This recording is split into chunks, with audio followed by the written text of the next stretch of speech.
Good morning children. Now we are going to learn the second chapter, plant tissues.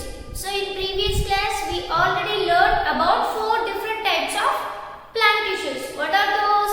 Meristematic tissue. Then the next one is dermal tissue and ground tissue and the vascular tissue. These are of 4 different types of tissues. Based on the function of these tissues, there are 4 types. Again, they can divide into the meristematic tissue. What is the main function of the meristematic tissue? This tissue helps to repair and growth of a plant. So, this meristematic tissue is of 3 different types. What are those? Apical tissues, lateral tissues, and the third one is intercalary tissue or cambium. These are of 3 different types of meristematic tissue that are helpful for growth of the plant. The first one, apical tissue. This apical tissue is present at the tip of the shoot part. Understood children? So it can start. It is helpful for promoting the growth of plant. Where the growth can start? At the tip part. Understood children? That is called. So now I'll draw the structure. If this is the shoot part, where is the location of the apical tissue? This is the tip part is the location. There only we have to see the apical tissue. This is helpful for growth of the plant. Understood children? And the next one is lateral tissues. Lateral meristematic tissue. So what is the main function of this lateral meristematic tissue? So it helps to grip of the stem part. It will provide support to the stem part, and here it can start growing from grip of the stem part. They are present at the lateral side of this apical tissue. Understood children? And the third one is intercalary meristematic tissue. So where we have to see, for example, when the flowers can produce and when the new branches can produce, at the starting part of the new branches, we can observe the location of this intercalary meristematic tissue or cambium, and we have to see the stack of the flowers. So where it can start, for example, here we can see the stack part. Here only the flower can ready to grow. So this is the stack part. So here where we have to see, here only we can observe the location of the intercalary meristematic tissue. This is helpful for growth of the stack of the flowers and branches. That is the main function of this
and then endodermis. Epidermis in the sense outermost layer and mesodermis in the sense middle layer, and the last one is endodermis, that is inner layer. They plays a major role to protect the plant. If any insect or anything, invasion of insects or anything will happen to this plant, this epidermis can protect the whole plant. Understood children? Cuttings, breakings, everything will happen to the plant. This dermis can protect to them.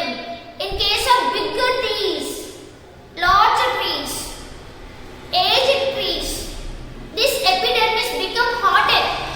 That hardened layer we call as bark. What is that? Bark. Where do you know? That is called bark. So what is the bark?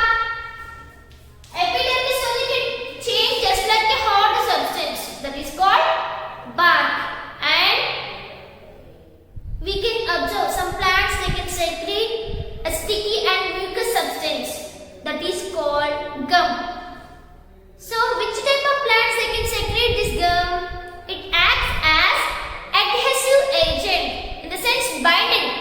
The gum is helpful for binding. Understood children? What are the plants they can secrete this gum? That is acacia and neem plants. They can secrete gum. Understood children? So the plants they can secrete, some of the plants can secrete some substances and some of the plants they can excrete some waste substance like that. Okay children?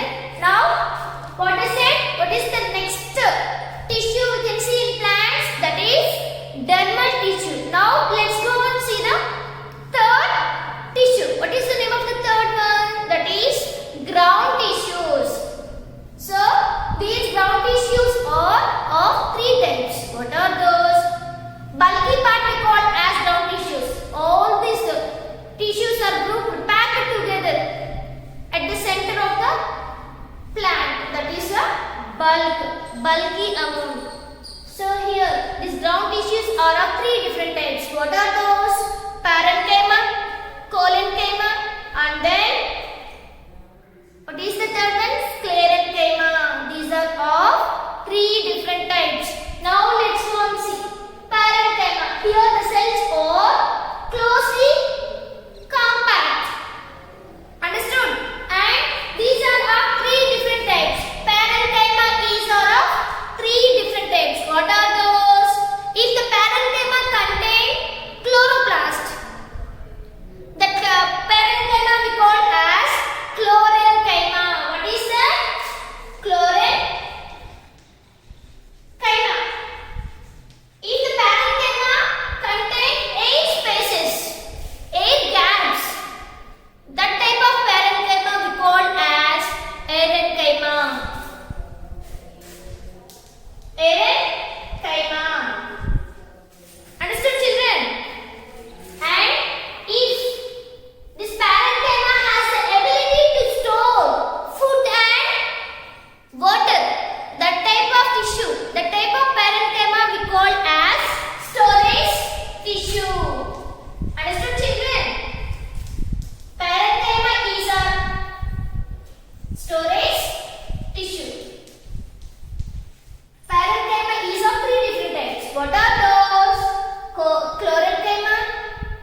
observed that? What he observed, the plants have two parts.